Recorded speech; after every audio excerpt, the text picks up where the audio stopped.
سر سید کے قریبی اور بااعتماد ساتھیوں میں تھے کون؟ مولانا الطاف حسین حالی۔ ان کی مشہور کتابوں میں حیات جاوید جو انہوں نے سر سید احمد خان کے بارے میں ہی لکھی ہے، یادگار غالب، حیات سعدی، مقدمہ شعر و شاعری، مد و جزر اسلام شامل ہیں۔ آخر الذکر کتاب، آخر الذکر کون سی ہے؟ جس کا آخر میں ذکر ہوا ہے ان میں مد و جزر اسلام ہے۔ یہ آخر الذکر کتاب مسدس حالی کے نام سے بے حد مقبول ہوئی۔ یہ یعنی مد و جزر اسلام کتاب جو ہے وہ مسدس حالی کے نام سے بھی مشہور ہے، اور مسدس حالی کے نام سے آپ نے کہیں بہت ساری جگہوں پہ نظم کی صورت میں اشعار پڑھے ہوں گے، سلیبس میں بھی شامل ہوتے ہیں۔ مقدمہ شعر و شاعری جو دراصل ان کے دیوان کا طویل دیباچہ ہے، دیوان کہتے ہیں ایسی کتاب کو جس میں ساری شاعری ایک شاعر کی جمع ہو جائے، کافی زیادہ شاعری کا ذخیرہ ہو، اس میں دیباچہ ہے۔ اس بک کو لکھنے سے پہلے شاعر ایک تعارفی پورا مضمون لکھتا ہے، اس کو دیباچہ کہا جاتا ہے۔ تو یہ مقدمہ شعر و شاعری ان کے دیوان کا دیباچہ ہے۔ جدید اردو تنقید کا نقطہ آغاز ہے، یعنی یہ دیباچہ جو ہے اگر اس کو دیکھیں تو اس سے یہ پتہ چلتا ہے کہ تنقید جو ہے اس کا نقطہ آغاز بھی یہ ہے، یہ یعنی انہوں نے ایک قسم کی تنقید ہی اس میں اپنی تحریر کے متعلق تنقیدی مضمون اس میں بیان کر دیا ہے۔ جیسا ہم نے پیچھے پڑھا کہ سوانح نگار بھی تھے مولانا الطاف حسین حالی، تو یہ انہوں نے مرزا غالب کے عادات و خصائل جو ہے یہ ان کی سوانح نگاری میں سے ہی یہ مضمون ہے۔ اس کو دیکھیں تو اس میں انہوں نے ہمیں بتانے کی کوشش کی ہے کہ مرزا غالب کیسی شخصیت کے مالک تھے، ان کے عادات و خصائل کیسے تھے، ٹھیک ہے، ان کی خوش اخلاقی اور کشادہ پیشانی کے بارے میں بتایا گیا ہے، اور ان کا خط کا جواب لکھنے کا جو انداز تھا اس کی کیا اہمیت تھی ان کی نظر میں۔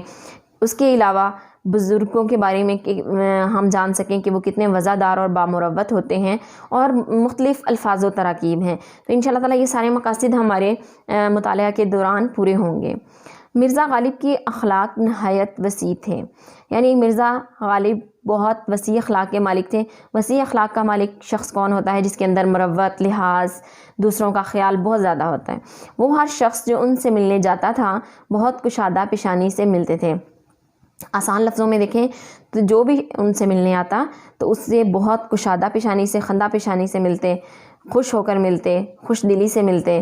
جو شخص ایک دفعہ ان سے ملتا اسے ہمیشہ ملنے کا اشتیاق رہتا، اشتیاق، شوق، یعنی ایک دفعہ اگر کوئی شخص ان سے ملتا تو ہمیشہ اسے شوق ہوتا کہ وہ مرزا غالب سے دوبارہ ملے۔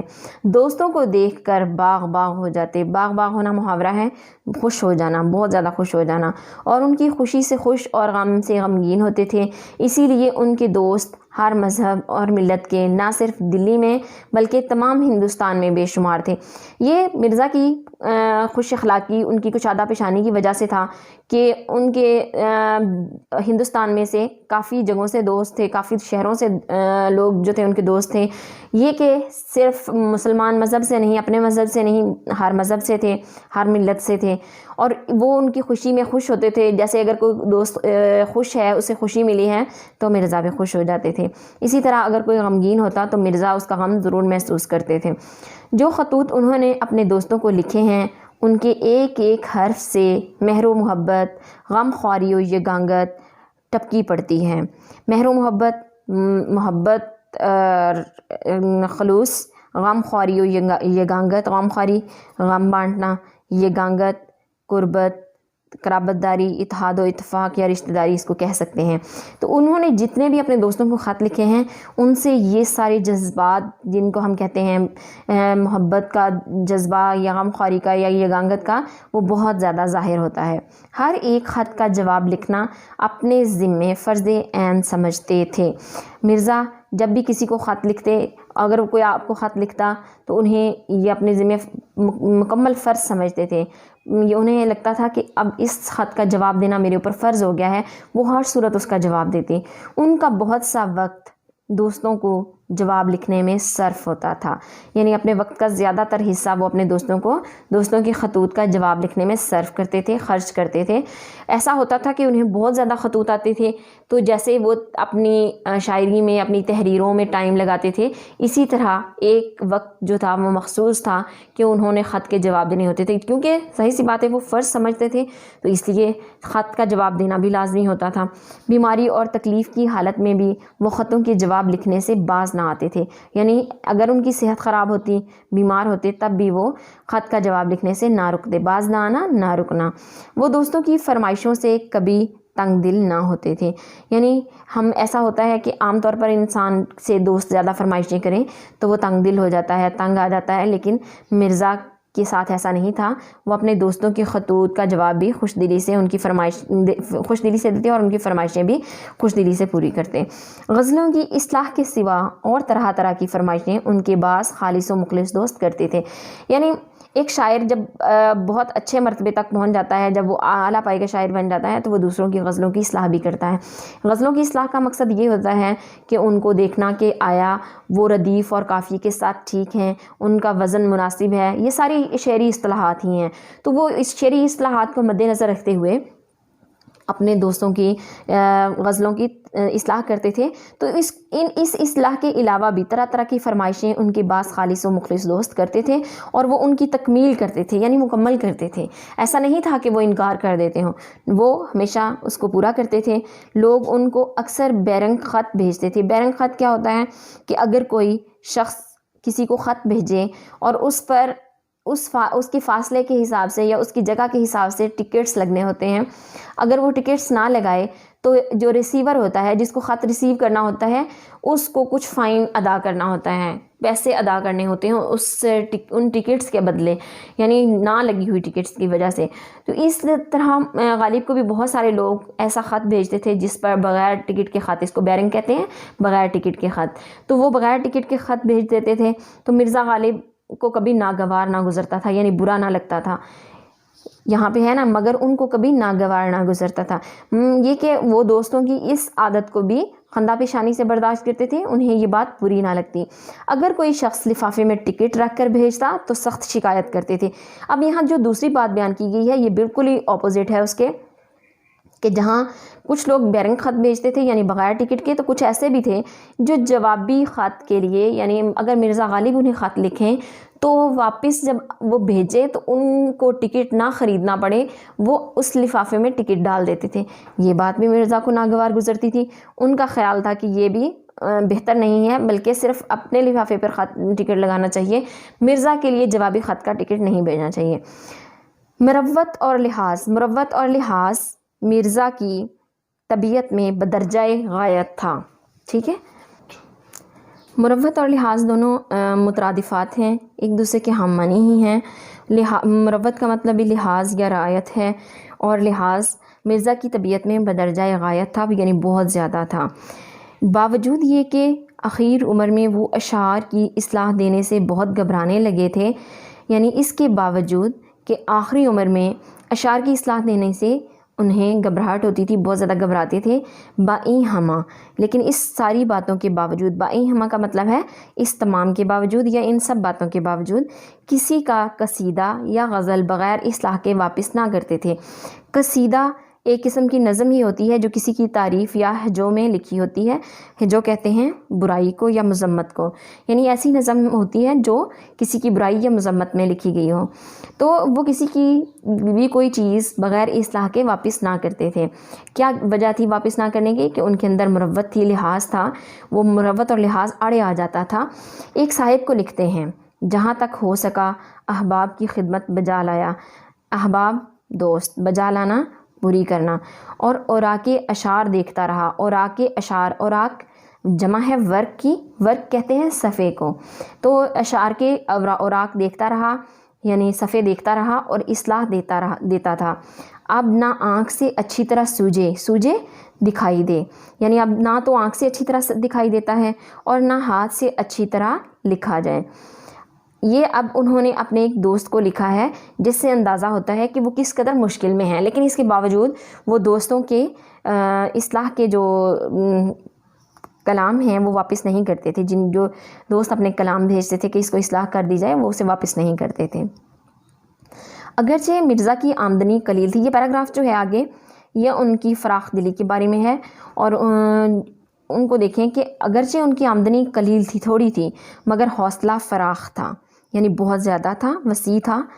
سائل ان کی دروازے سے خالی ہاتھ بہت کم جاتا، سائل مانگنے والے، فقیر لوگ جو ہیں یعنی سوال کرنے والے، وہ ان کے دروازے سے خالی ہاتھ بہت کم جاتے تھے۔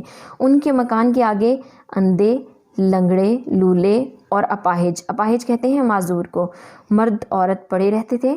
غدر کے بعد، غدر کیا ہے؟ یہ 1857 کی جو جنگ تھی، جنگ آزادی، اس کو کہتے ہیں۔ غدر کے بعد ان کی آمدنی کچھ اوپر 150 روپے ماہوار ہو گئی تھی، اور کھانے پینے کا خرچ بھی کچھ لمبا چوڑا نہ تھا۔ یہ 150 روپے اگر دیکھیں تو اس وقت کے لحاظ سے آمدنی کافی تھی، ان کے لیے اچھی خاصی تھی تو، اور کھانے پینے کا خرچ بھی کچھ لمبا چوڑا نہ تھا، مگر وہ غریبوں اور محتاجوں کی مدد اپنی بساط کہتے ہیں طاقت، ہمت، بساط سے زیادہ کرتے تھے، اس لیے اکثر تنگ رہتے تھے۔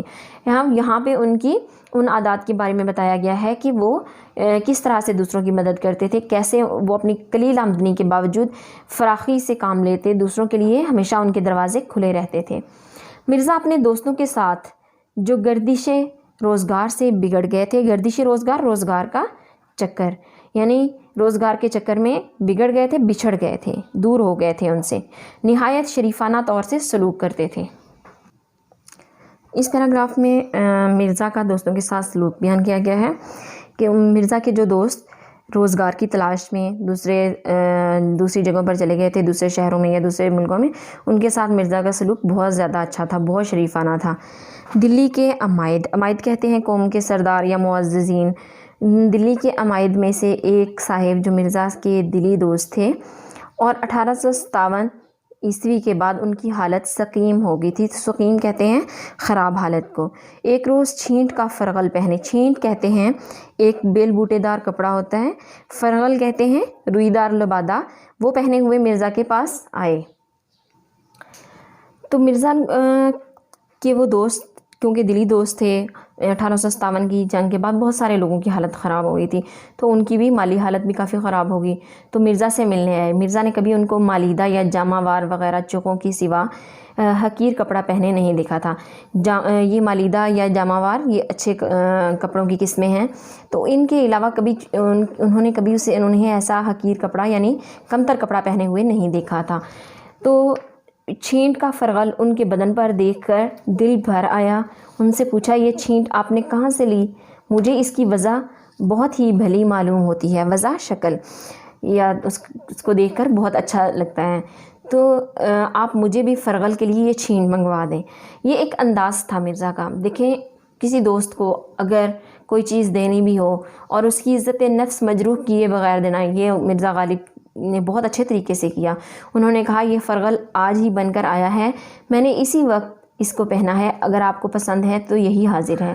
مرزا نے کہا، جی تو یہی چاہتا ہے کہ اسی وقت آپ سے چھین کر پہن لوں، مگر جاڑا شدت سے پڑ رہا ہے۔ جاڑا سردی، شدت سے بہت زیادہ، جاڑا شدت سے پڑ رہا ہے، آپ یہاں سے مکان تک کیا پہن کر جائیں گے؟ پھر ادھر ادھر دیکھ کر کھونٹی پر سے اپنا مالیدہ کا نیا چوغا اتار کر انہیں پہنایا، اور خوبصورتی کے ساتھ وہ چوغا ان کی نظر کیا۔ مطلب کہ مرزا کو یہ بات ناگوار گزری کہ ان کے وہ دوست جو اتنے اچھے حالات میں رہتے تھے، بہت اچھی قسم کے کپڑے پہنتے تھے، وہ ایک کمتر قسم کا کپڑا پہنے، حقیر قسم کا کپڑا پہنے۔ تو انہوں نے اپنا اچھا والا جو چوغا تھا وہ انہیں کس طرح سے دیا، بہت اچھے طریقے سے، بہت عزت کے ساتھ، ان کی عزت نفس کو مجروح کیے بغیر۔ اگلا پیراگراف جو ہے وہ مرزا کی ظرافت کے بارے میں ہے۔ ظرافت مزاج میں اس قدر تھی کہ اگر آپ کو حیوان ناطق کی بجائے حیوان ظریف کہا جائے تو بجا ہے۔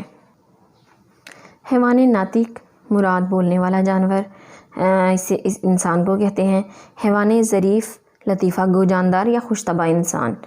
تو حالی کہتے ہیں کہ اگر ان کے مزاج میں ظرافت اس قدر تھی، اتنی زیادہ تھی کہ اگر انہیں حیوان ناطق کی بجائے حیوان ظریف کہا جائے تو بجا ہے، یعنی بہتر ہوگا، بالکل ٹھیک ہوگا۔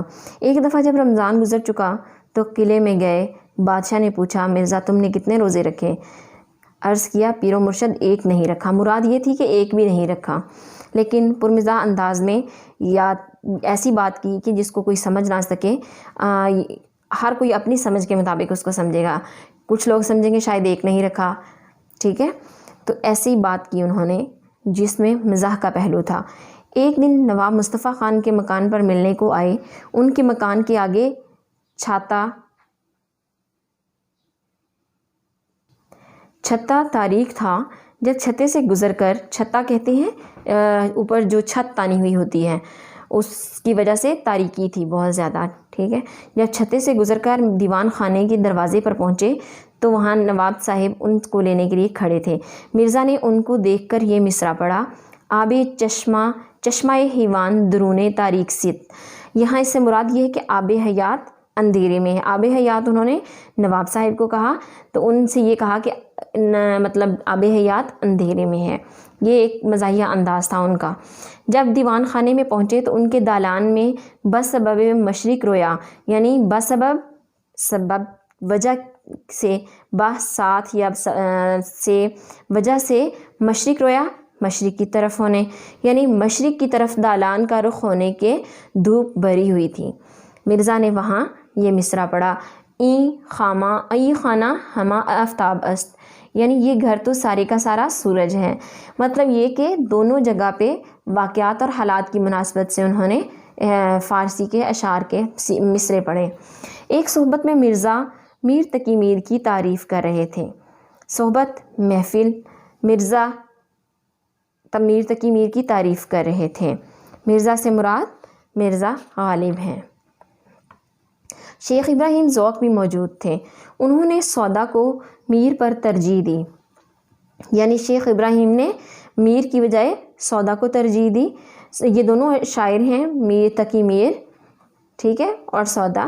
مرزا نے کہا: میں تو تم کو میری سمجھتا ہوں، یعنی میں سمجھتا تھا کہ تم میر کی طرف ہو، میر کی طرف دار ہو، مگر اب معلوم ہوا کہ آپ سودائی ہیں، یعنی سودا کی طرف دار ہونے کی وجہ سے ان کو سودائی قرار دے دیا۔ سودائی اصل میں پاگل کو کہتے ہیں، لیکن یہ پر مزاح انداز میں انہوں نے سودا کی طرفداری کی وجہ سے، سودا کے ساتھ نسبت کی وجہ سے ان کو سودائی قرار دیا۔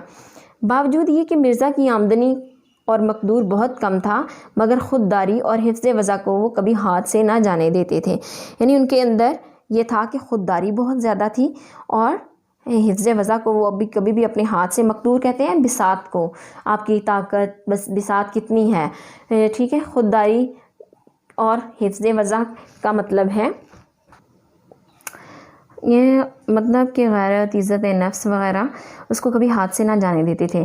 شہر کے عمراء و عمائد سے برابر کی ملاقات تھی، یعنی امیر لوگوں سے اور سرداروں سے، بڑے بڑے لوگوں کے ساتھ ان کی برابر کی ملاقات تھی، ان سب کے ساتھ ملنا جلنا تھا، آنا جانا تھا۔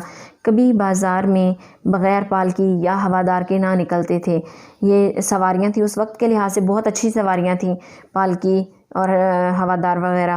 عمائد شہر میں سے جو لوگ ان کے مکان پر آتے تھے، یہ بھی ان کے مکان پر ضرور جاتے۔ ایک روز کسی سے مل کر، یہ مطلب کسی کے آنے کے بعد اس کے مکان پر ضرور جانا، یہ ظاہر کرنا ہوتا ہے کہ ہم کسی سے کم نہیں ہیں، وفاداری اور عزت نفس کو قائم رکھنے کے لیے یہ ضروری ہوتا ہے۔ ایک روز کسی سے مل کر نواب مصطفیٰ خان مرحوم کے مکان پر آئے، میں بھی اس وقت وہاں موجود تھا۔ میں سے مراد مصنف خود ہیں، مولانا الطاف حسین حالی۔ نواب صاحب نے کہا: آپ مکان سے سیدھے یہیں آئے ہیں یا کہیں اور بھی جانا ہوا تھا؟ مرزا صاحب نے کہا: مجھ کو فلاں صاحب کا ایک آنا دینا تھا، اول وہاں گیا تھا، وہاں سے یہاں آیا ہوں۔ ایک دن دیوان فضل اللہ مرحوم چرٹ میں سوار، چرٹ سواری کا نام ہے، مرزا صاحب کے مکان کے پاس سے بغیر ملے نکل گئے۔ مرزا کو معلوم ہوا تو انہوں نے ایک رکا دیوان جی کو لکھا، یعنی مرزا نے ایک خط لکھا انہیں، دیوان جی کو۔ مضمون یہ کہ آج مجھ کو اس قدر ندامت ہوئی، ندامت شرمندگی، کہ شرم کے مارے زمین میں گڑا جاتا ہوں، یعنی زمین میں دفن ہوا جاتا ہوں۔ اس سے زیادہ اور کیا نالائکی ہو سکتی ہے کہ آپ کبھی نہ کبھی تو اس طرف سے گزریں اور میں سلام کو حاضر نہ ہوں۔ جب یہ دیوان جی کے پاس پہنچا تو وہ نہایت شرمندہ ہوئے اور اسی وقت گاڑی میں سوار ہو کر مرزا صاحب سے ملنے کو آئے۔ اس سے مراد یہ ہے کہ مرزا نے ان کو جتلا بھی دیا کہ آپ مجھ سے ملے بغیر گزر گئے۔ جتلانے کا انداز ایسا تھا کہ ان کو احساس بھی نہ ہو، کہ وہ شرمندہ بھی نہ ہوں، مطلب یہ کہ انہوں نے یہ احساس دلایا کہ اگر آپ حاضر ہوئے تھے، مجھے خبر ہو جاتی تو میں آپ سے ملنے آتا۔ تو ایسے انداز سے انہوں نے جتلایا کہ ان دیوان جی کو خود شرمندہ ہو کر آنا پڑا۔ فواکہ میں، فواکہ کہتے ہیں فاکہہ، اگر آپ عربک میں پڑھیں تو سورہ رحمان میں بھی ہے، فاکہۃن کہتے ہیں پھلوں کو، تو فواکہ پھل ہیں۔ فواکہ میں آم، یہ جمع ہے، ٹھیک ہے۔ واقع میں آم ان کو بہت مرغوب تھا، بہت پسند تھا۔ آموں کی فصل میں ان کے دوست دور دور سے ان کے لیے عمدہ عمدہ آم بھیجتے تھے اور وہ خود اپنے بعض دوستوں سے تقاضا کر کے آم منگواتے تھے۔ یعنی اتنا پسند تھا کہ دوست خود بھی دور دراز سے جن کے باغات وغیرہ تھے، بہت عمدہ عمدہ قسم کے، اچھی اچھی قسم کے انہیں آم بھیجا کرتے تھے، لیکن وہ دوسروں سے کہہ کر بھی منگواتے تھے، تقاضا کر کے بھی آم منگواتے تھے۔ تقاضا کرنا، مانگنا یا کسی سے پوچھ کر چیز لے لینا۔ ایک روز مرحوم بہادر شاہ آموں کے موسم میں چند مصاحبوں کے ساتھ، جن میں مرزا بھی تھے، باغ حیات بخش یا مہتاب باغ میں ٹہل رہے تھے۔ یہ باغ ہے جو شاہی باغ تھا، اس کا نام باغ حیات بخش اور مہتاب باغ دونوں ہی اس کے نام ہیں۔ آم کے پیڑ رنگ برنگ کے آموں سے لد رہے تھے۔ یہاں کا آم بادشاہ یا سلاطین یا بیگمات کے سوا کسی کو میسر نہیں آ سکتا تھا۔ یعنی عمدہ قسم کا آم تھا، اچھی قسم کا آم تھا جو بڑے بڑے لوگوں کو بھیجا جاتا تھا۔ مرزا بار بار آموں کی طرف دیکھتے تھے۔ بادشاہ نے پوچھا، مرزا اس قدر غور سے کیا دیکھتے ہو؟ مرزا نے ہاتھ مان کر عرض کیا، اس کو دیکھتا ہوں کہ کسی دانے پر میرا اور میرے باپ دادا کا نام بھی لکھا ہے یا نہیں۔ بادشاہ مسکرائے اور اسی روز ایک بہنگی عمدہ آموں کی مرزا کو بھجوائی۔ بہنگی ایک خاص مقدار، مطلب ٹوکری وغیرہ جیسے آج ہم ایک لے لیتے ہیں باکس وغیرہ، اس میں ڈالتے ہیں، تو اسی طرح سے یہ تھی بہنگی۔ مرزا کی نیت آموں سے کبھی کسی طرح سیر نہ ہوتی تھی۔ اہل شہر تحفتاً بھیجتے تھے، یعنی تحفے کے طور پر انہیں بھیجتے تھے، خود بازار سے منگواتے تھے۔ یعنی اہل شہر بھی بھیجتے تھے، خود بازار سے منگواتے تھے۔ اس کے باوجود طبیعت کسی طرح سیر نہ ہوتی تھی۔ سیر ہونا، بھرنا، یعنی دل نہ بھرتا تھا ان کا۔ باہر سے دور دور کا آم بطور سوغات کی آتا، سوغات تحفے کے طور پر آتا، مگر حضرت کا جی نہیں بھرتا تھا۔ نواب مصطفیٰ خان مرحوم ناقل تھے، ناقل نقل کرتے ہیں یا لکھتے ہیں کہ ایک صحبت میں، ایک محفل میں مولانا فضل حق اور دیگر احباب موجود تھے، دوست، اور آم کی نسبت ہر ایک شخص اپنی اپنی رائے بیان کر رہا تھا۔ یعنی آم کے بارے میں ہر شخص اپنی رائے دے رہا تھا کہ اس میں کیا کیا خوبیاں ہونی چاہیے۔ جب سب لوگ اپنی اپنی کہہ چکے تو مولانا فضل حق نے مرزا سے کہا کہ تم بھی اپنی رائے بیان کرو۔ مرزا نے کہا، بھئی میرے نزدیک تو آم میں صرف 2 ہی باتیں ہونی چاہیے، میٹھا ہو اور بہت ہو۔ سب حاضرین محفل ہنس پڑے۔ یہ یادگار غالب سے لیا گیا ہے اور جس کے مصنف مولانا الطاف حسین حالی ہیں۔ اسی کے ساتھ سبق کا ہوتا ہے اختتام۔ اللہ حافظ۔